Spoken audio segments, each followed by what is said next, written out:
Assalamualaikum warahmatullahi wabarakatuh. Nama saya Listia Yuningsi dari kelas 11 Bahasa 1. Saya di sini ingin menjelaskan tentang penjajahan Jepang terhadap Indonesia. Saya akan menjelaskan tentang gambaran umum tentang Jepang. Yang pertama, Jepang ini bergabung dengan negara Jerman dan Italia pada 1940-an pada Perang Dunia Kedua. Jepang ini tumbuh menjadi negara militer yang dipimpin oleh seorang kaisar yang sangat ditakuti oleh rakyatnya. Jepang ini ditugaskan untuk menguasai negara yang ada di Asia, yang mulai dari Cina sampai Indonesia, bahkan dari Australia sampai Kepulauan Pasifik pun harus Jepang kuasai. Yang kedua, untuk mempermudah ambisi Jepang merealisasikan keinginannya mendirikan negara Asia Timur Raya, Jepang ini harus menghancurkan pangkalan militer Amerika, yaitu Pearl Harbor pada 7 Desember 1941 pada pukul 6 pagi. Pangkalan Amerika Pearl Harbor ini diluluhlantakkan oleh Jepang yang di luar nalar Amerika. Jepang ini melakukan pengoboman bunuh diri yang disebut kamikaze. Dengan hal itu, Jepang ini bebas menginvasi negara-negara yang ada di Asia karena Kepulauan Pasifik itu tidak ada yang menguasai, dan Jepang pun bebas menginvasi negara-negara mulai dari Thailand, Malaysia, Filipina, dan lain sebagainya. Dan target sesungguhnya itu adalah Indonesia. Kenapa demikian? Karena Indonesia ini kaya akan sumber daya alam dan rempah-rempahnya. Dan Indonesia mulai diserang Jepang itu pada 11 Januari 1942 Tarakan dikuasai oleh Jepang, 13 Januari 1942 Manado dikuasai Jepang, dan 25 Januari 1942 Kendari dikuasai Jepang. Ini adalah tokoh penting saat Jepang menjadi negara militer. Yang pertama itu Perdana Menteri Tozo. Ia adalah orang kedua yang sangat berkuasa di Jepang setelah Kaisar Jepang. Yang kedua, Hitoshi Imamura. Hitoshi Imamura ini seorang jenderal tinggi, seorang pemimpin yang berwenang untuk menginvasi ke seluruh Asia. Yang ketiga, ini adalah potret penyerangan Pearl Harbor. Yang tadi saya jelaskan, Pearl Harbor ini diluluhlantahkan oleh Jepang yang dengan pengoboman bunuh diri yang disebut kamikaze. Nanti kalian bisa lihat filmnya, udah banyak. Yang selanjutnya adalah potret militer Jepang. Jepang ini mempunyai puluhan kapal induk, jutaan tentara, dan persenjataan yang sangat lengkap. Jepang ini mempunyai kapal induk yang terkenal, yaitu kapal induk Akagi yang memiliki persenjataan yang sangat lengkap. Yang selanjutnya itu potret tentara Jepang. Dia itu memakai kain untuk menutupi kepalanya, dan ditembakannya itu diberi bayonet, yaitu pisau yang sangat tajam. Yang selanjutnya pesawat tempur Jepang. Pesawat tempur Jepang yang terkenal itu yaitu pesawat tempur kamikaze yang pilotnya sudah dilatih untuk menabrakkan diri ke sasaran. Ini dia foto-fotonya, sekalian lihat.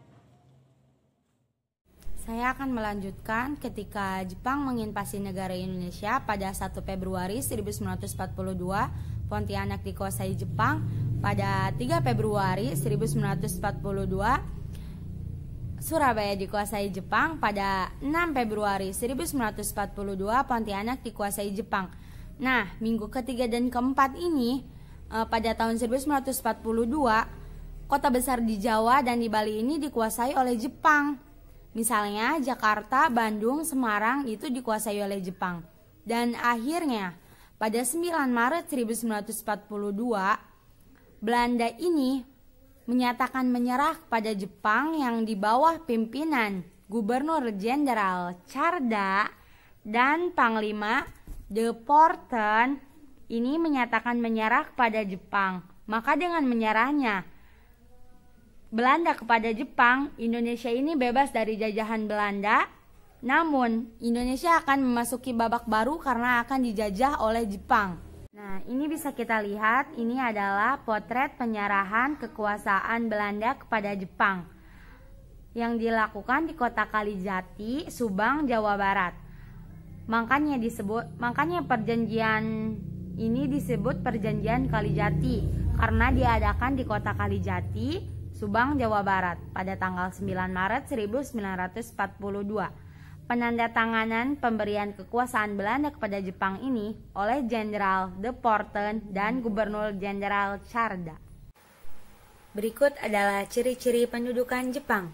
Yang pertama, Jepang menjajah Indonesia 3,5 tahun, tetapi Indonesia sangat menderita dibandingkan dijajah oleh Belanda. Yang kedua, banyaknya propaganda Jepang terhadap Indonesia. Yang ketiga, adanya sistem kerja paksa yang disebut Romusa. Yang keempat, sistem ekonomi Indonesia disebut sistem ekonomi autarki. Yang kelima, dihapuskannya organisasi pergerakan nasional. Yang keenam, munculnya organisasi-organisasi militer bentukan Jepang. Nanti akan saya jelaskan satu-satu di penjelasan berikutnya. Rakyat Indonesia menderita karena yang pertama, pemerintah Jepang menerapkan sistem militerisme dalam menjajah Indonesia. Kebijakan yang diterapkannya pun semuanya bergaya militer, dan kalau ada yang menentang aturan Jepang, militer sendiri yang akan turun tangan. Yang kedua, adanya Kempetai.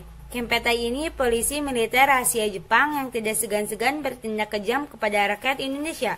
Yang ketiga, semua hasil pertanian wajib diserahkan kepada Jepang, yang mengakibatkan rakyat Indonesia kelaparan. Yang keempat, laki-laki usia produktif diwajibkan ikut wajib militer dan dijadikan tentara. Akibatnya, pabrik-pabrik banyak yang berhenti operasi. Yang kelima, untuk perempuan dijadikan Jugu Nianpu, yaitu PSK, pekerja seksual komersial, yang bertugas melayani kebutuhan biologis tentara Jepang. PSK ini bukan hanya di Indonesia, tetapi di negara-negara yang pernah dijajah oleh Jepang pun selalu ada. Yang keenam, semua warga Indonesia diwajibkan melakukan seikerei, yaitu menyembah matahari terbit kalau dalam sholat seperti ruku. Namun rakyat Indonesia ini menolak keras ajaran Jepang.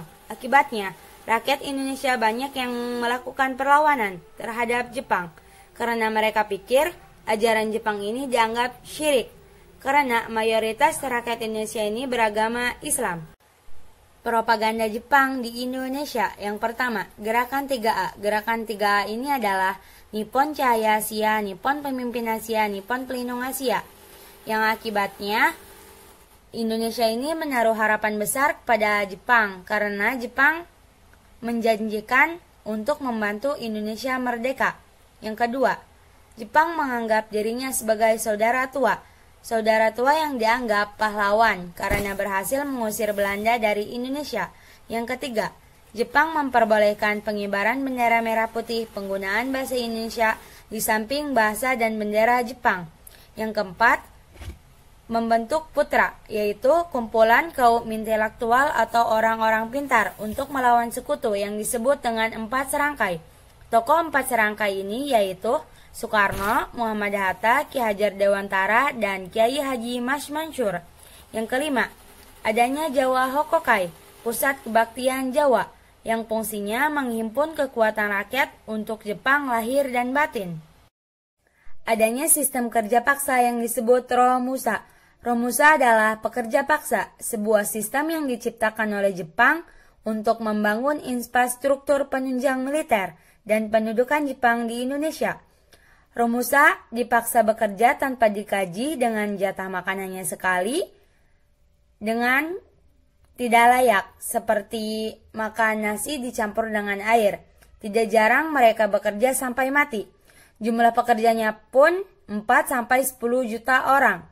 Untuk menarik orang-orang Indonesia agar mau menjadi Romusa, pemerintah Jepang melakukan propaganda yang menyebut Romusa sebagai pahlawan ekonomi. Bahkan propaganda ini menggunakan tokoh seperti Soekarno. Romusa bukan hanya di Indonesia, tetapi di Myanmar, Kepulauan Pasifik, Thailand, serta Filipina. Sistem ekonomi pada masa Jepang yaitu sistem ekonomi autarki. Yang pertama, rakyat diminta mencukupi kebutuhannya sendiri. Yang kedua, Indonesia dijadikan home front, yaitu pemasok kebutuhan logistik di medan pertempuran. Yang ketiga, beras, ikan, garam, gula, kopi semuanya diserahkan kepada Jepang dan dampaknya Indonesia kelaparan. Yang keempat, perusahaan-perusahaan dikuasai oleh Jepang. Yang kelima, tebu merupakan perkebunan yang dapat perhatian dari Jepang yang akan dimonopoli. Yang keenam, awalnya rakyat memakai karung goni untuk pakaian sehari-hari, namun mulai ditanam kapas sebagai bahan utama pembuatan benang dan kain. Dihapuskannya organisasi pergerakan. Kenapa dihapuskannya organisasi pergerakan oleh Jepang? Karena tidak menguntungkan Jepang, bahkan merugikan Jepang. Organisasi yang diperbolehkan pada saat itu hanya organisasi MIAI, karena MIAI ini hanya sekedar organisasi majelis taklim atau pengajian. Namun kemudian MIAI ini berubah menjadi organisasi politik yang disebut Masyumi, dan akhirnya organisasi-organisasi politik ini dibubarkan oleh Jepang dan menggantikannya dengan organisasi militer yang menguntungkan Jepang. Munculnya organisasi militer bentukan Jepang. Yang pertama, Heiho. Heiho adalah pasukan tentara Jepang yang anggotanya pemuda Indonesia 18-25 tahun yang dibentuk 24 April 1944. Yang kedua, PETA. PETA adalah pembela tanah air, tentara yang ditugaskan menjaga tanah air Indonesia. PETA adalah cikal bakal TNI yang dibentuk 3 Oktober 1944. PETA ini merupakan saran dari orang Indonesia. Yang ketiga, Goku Kotai. Goku Kotai adalah tentara pelajar sebagai tentara cadangan Jepang. Yang keempat, Seinendan. Seinendan adalah tentara pemuda yang dibentuk 24 April 1943 yang anggotanya pemuda di desa-desa yang digunakan sebagai tentara cadangan. Yang kelima, Pujinkai. Pujinkai adalah tentara wanita yang dibentuk Agustus 1943 yang anggotanya wanita umur 15 tahun ke atas. Tentara ini tidak untuk berperang, hanya dijadikan sebagai tentara medis. Yang keenam, Keibodan. Keibodan adalah barisan pembantu polisi Jepang yang dibentuk 29 April 1943. Yang ketujuh, Jibakutai. Jibakutai adalah pasukan berani mati yang dibentuk 8 Desember 1943. Rata-rata orang Jepang, tetapi ada beberapa orang Indonesia yang sudah dilatih. Yang kedelapan, Kempetai. Kempetai adalah barisan polisi rahasia dari pihak Jepang, tetapi ada di Indonesia. Jepang berhenti menjajah Indonesia itu tanggal 14 Agustus 1945 ketika Jepang kalah perang melawan Sekutu setelah 2 kota Jepang dibom atom oleh Amerika Serikat. Ketika Jepang kalah, Indonesia ini mengalami kekosongan kekuasaan karena Belanda sudah kalah dari Jepang, Jepang sudah kalah dari Amerika Serikat, dan Indonesia ini tidak ada yang memimpin. Maka Indonesia langsung memproklamasikan kemerdekaannya pada tanggal 17 Agustus 1945 oleh Soekarno dan Hatta. Nah, dampak penjajahan Jepang ini bukan hanya dampak negatif, yaitu kesengsaraan rakyat Indonesia, namun memiliki dampak positif karena Indonesia mengenal organisasi militer dan pelatihan militer yang berguna untuk mempertahankan Indonesia, dan bahasa Indonesia pun menyebar luas ke rakyat Indonesia. Nah, itu dia tadi penjelasan saya tentang penjajahan Jepang di Indonesia. Sekian dari saya. Wassalamualaikum warahmatullahi wabarakatuh.